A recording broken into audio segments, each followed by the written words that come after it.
በአንድ በኩል የሀገር ውስጥ የጸረ መንግስት ተቃውሞችን ለማስፈን የሚወስዱ ጠንካራ የሞት ቅጣት እርምጃዎችን፣ በሌላ በኩል ደግሞ ለዓለም አቀፍ ንግድና ነዳጅ ዝውውር ወሳኝ በሆኑ የባህር መተላለፊያዎች ላይ የተደቀኑ የደህንነት ስጋቶች። ኢራን በአሁኑ ወቅት በአስቸጋሪ የውስጥና የውጭ ፖለቲካዊ ውጥረት ውስጥ ትገኛለች። የሰብአዊ መብት ተሟጋቾች የመንግስት የሽብር መሳሪያ ሲሉ የሚጠሩት የሞት ቅጣት በአደባባይ መፈጸሙን የጀመረ ሲሆን በቀይ ባህርና በኤደን ባህረ ሰላጤ አቅራቢያ የንግድ መርከቦች ደግሞ የጥቃት ሰለባ እየሆኑ ነው። ይህ ወቅታዊ ሁኔታ ለዓለም ኢኮኖሚና ለቀጠናው መረጋጋት ምን ትርጉም አለው? በአሁኑ ወቅት የኢራን መንግስት በሀገሪቱ ውስጥ የተነሳውን የጸረ መንግስት ተቃውሞና የስለላ ተግባራትን ተከትሎ በርካታ ዜጎችን በሞት ቅጣት እየቀጣ ይገኛል። በተለይም በጥር ወር በተቀሰቀሰው ተቃውሞ ላይ ተሳትፈዋል የተባሉ ግለሰቦች በአደባባይ ጭምር እንዲሰቀሉ እየተደረገ ነው። ይህ በእንዲህ እያለ ለዓለም አቀፍ የነዳጅና የሸቀጦች ዝውውር እጅግ ወሳኝ በሆነው የሆርሙዝ እና የባብ ኤል-ማንደብ የባህር መስመሮች ላይ አዲስ የደህንነት ስጋቶች ተከስተዋል። በኦማን የባህር ዳርቻ አቅራቢያ በንግድ መርከብ ላይ የደረሰው ፍንዳታና የየመን ላይ የሚንቀሳቀሱ የሁቲ አማጽያን በሳውዲ አረቢያ ላይ የጣሉት የባህር ላይ እገዳ በቀጠናው ላይ ያለውን ውጥረት ይበልጥ አባብሶታል። እነዚህ ሁለት ተያያዥ ጉዳዮች የኢራንን የውስጥ ፖለቲካዊ ቁርጠኝነትና በዓለም አቀፍ ደረጃ ያላትን የጂኦፖለቲካ ተጽዕኖ ፍንጭ የሚሰጡ ናቸው። ይህንን ወቅታዊ ውጥረት ለመረዳት የኢራንን የቅርብ ጊዜ ፖለቲካና የማህበራዊ ሁኔታዎች መለስ ብሎ መመልከት ያስፈልጋል። በኢራን ውስጥ የተከሰቱት የጸረ መንግስት ተቃውሞች በመንግስትና በህዝብ መካከል ያለውን ልዩነት ይበልጥ ያሰፋ ሲሆን የጸጥታ ኃይሎች በወሰዱት የኃይል እርምጃ በርካቶች ለህልፈት መዳረጋቸውና መታሰራቸው ይታወሳል። የኢራን የፍትህ አካላት እነዚህን ተቃውሞች ከውጭ ኃይሎች በተለይም ከአሜሪካና ከእስራኤል ጋር በቀጥታ በማያያዝ ጠንካራ ውሳኔዎችን ሲያስተላልፍ ቆይቷል። በሌላ በኩል የመካከለኛው ምስራቅ የባህር መስመሮች ላለፉት ዓመታት የጂኦፖለቲካ ፍልሚያ ሜዳ ሆነው ቆይተዋል። በተለይም በየመን የሚንቀሳቀሱትና በኢራን እንደሚደገፉ የሚነገርላቸው የሁቲ አማጽያን በቀይ ባህር ላይ በሚያደርሱት ጥቃት ሳቢያ የዓለም አቀፍ የንግድ መርከቦች መስመራቸውን ለመቀየር ተጋደዋል። ይህ የውስጥ ጭቆና እና የውጭ የባህር ላይ ውጥረት መደራረብ በቀጠናው ላይ አዲስ የፖለቲካ ትኩሳት ፈጥሯል። በመጀመሪያ በኢራን ውስጥ ደህንነትና ፍትህ ስርዓት ዙሪያ የተመዘገቡት ዋና ዋና እድገቶች ስንመለከት የኢራን የፍትህ አካላት የዜና ድረገጽ የሆነው ሚዛን እንደዘገበው በቅርቡ በተለያዩ ወንጀሎች የተከሰሱ ግለሰቦች ላይ የሞት ቅጣት ተፈጽሟል። ከነዚህም መካከል ሻህራም ሳዲቅ የተባለ ግለሰብ በጥር ወር በተነሳው የጸረ መንግስት ተቃውሞ ወቅት ከቴህራን በስተምዕራብ በምትገኘው ካራጅ ከተማ ውስጥ በወሰደው የኃይል እርምጃ የሞት ቅጣት ተፈርዶበታል። ግለሰቡ በጥር 8 ቀን 7 የፖሊስ መኮንኖችን በመኪና በመግጨት በማክሰል ወንጀል ተከሶ ነው የሞት ቅጣት የተፈጸመበት። ፍርድ ቤቱ ግለሰቡን የሞት ቅጣት የወሰነበት ለእስራኤልና ለአሜሪካ መንግስት ድጋፍ አድርጓል በሚል ወንጀል መሆኑ ተገልጿል። በተጨማሪም ኦሜድ ቤሄዛድ እና ፑሪያ ሳዋት የተባሉ ሁለት ግለሰቦች ለእስራኤል የደህንነት መሳሪያ ቤት ሞሳድ ሰለል የተገኙ መሆናቸውን በመግለጽ የሞት ቅጣት ተፈጽሞባቸዋል። እነዚህ ግለሰቦች የኢራን ስሱ ወታደራዊና የደህንነት ማዕከላት መገጣጠሚያዎች ለሞሳድ ወኪሎች አስተላልፈዋል በሚል የተከሰሱ ሲሆን በውጭ ሀገራት በተለይም በኢራን ኩርዲስታን ስልጠና ወስደዋል ተብሏል።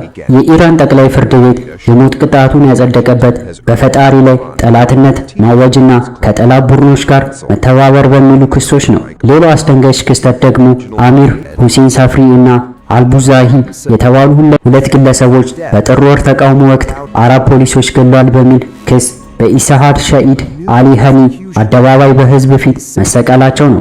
ይህ በህዝብ መካከል ፍርሃትን ለመፍጠር የታለመ እርምጃ መሆኑን የሰብአዊ መብት ተሟጋቾች ይናገራሉ። በሁለተኛ ደረጃ በዓለም አቀፍ የባህር ላይ ደህንነት ዙሪያ የተመዘገቡ ክስተቶች ስንመለከት የዩናይትድ ኪንግደም የባህር ላይ ንግድ ስራዎች ድርጅት ባወጣው መረጃ መሰረት በሆርሙዝ ወሽመጥ አቅራቢያ ከኦማን ሐሳብ ከተማ በስተሰሜን ምስራቅ በኩል በምትጓዝ አንድ የንግድ መርከብ ላይ የፍንዳታ አደጋ ደርሷል።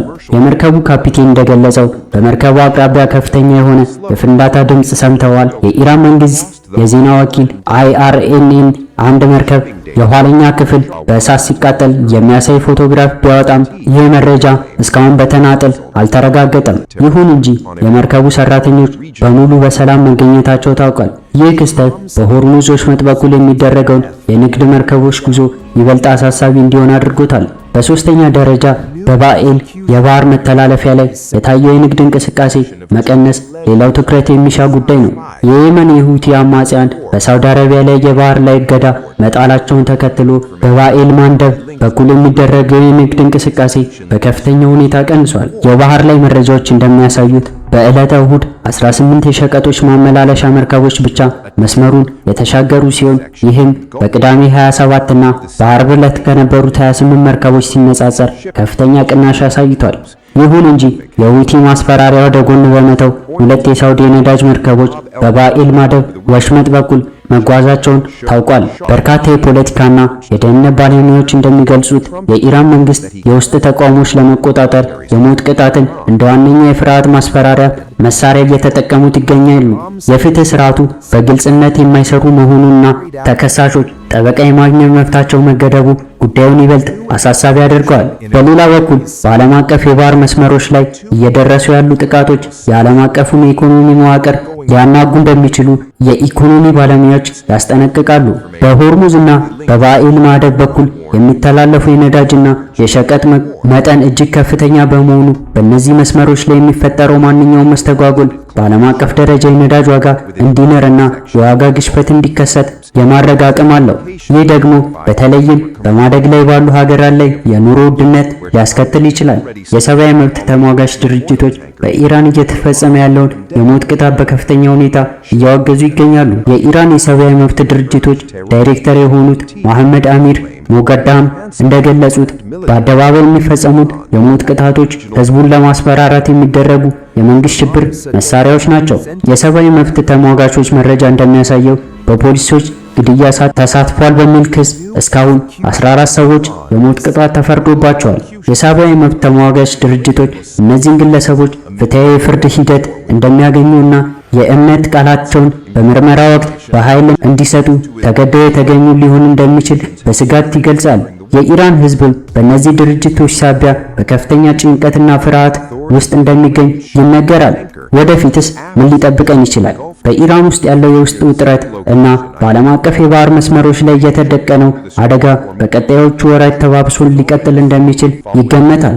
ዋሽንግተን የሆርሙዝ ወሽመጥን ነፃ የጉዞ መብት እንዲከበርና ደህንነት እንዲጠበቅ በየጊዜው ብታሳስብም ቴህራን በባህር ዳርቻው አቅራቢያ የሚደረጉት እንቅስቃሴዎች በእሷ ቁጥጥር ስር መሆን አለባቸው የሚለው አቋሟ አጠናክራ ቀጥላለች። በተጨማሪም የኢራን ባለስልጣናትም የአሜሪካ ፕሬዝዳንት ዶናልድ ትራምፕ በኢራን ላይ ሊሰነዝረው የነበረው ወታደራዊ ጥቃት ሰርዟል የሚለውን አባባል ውድቅ ማድረጋቸውንና ምንም አይነት ስምምነት አለመኖሩን መግለጻቸው በሁለቱ ሀገራት መካከል ያለውን አለመግባባት አሁንም እልባት ያላገኘ መሆኑን ያሳያል። በሁለቱ ወገኖች መካከል ያለው ዲፕሎማሲ ፍጥጫና በየመን የሚካሄደው የውክልና ጦርነት በአጭር ጊዜ ውስጥ እልባት የማያገኝ ከሆነ ቀጠናው ይበልጥ ወደማይገመት የጸጥታ ቀውስ ውስጥ ሊገባ ይችላል።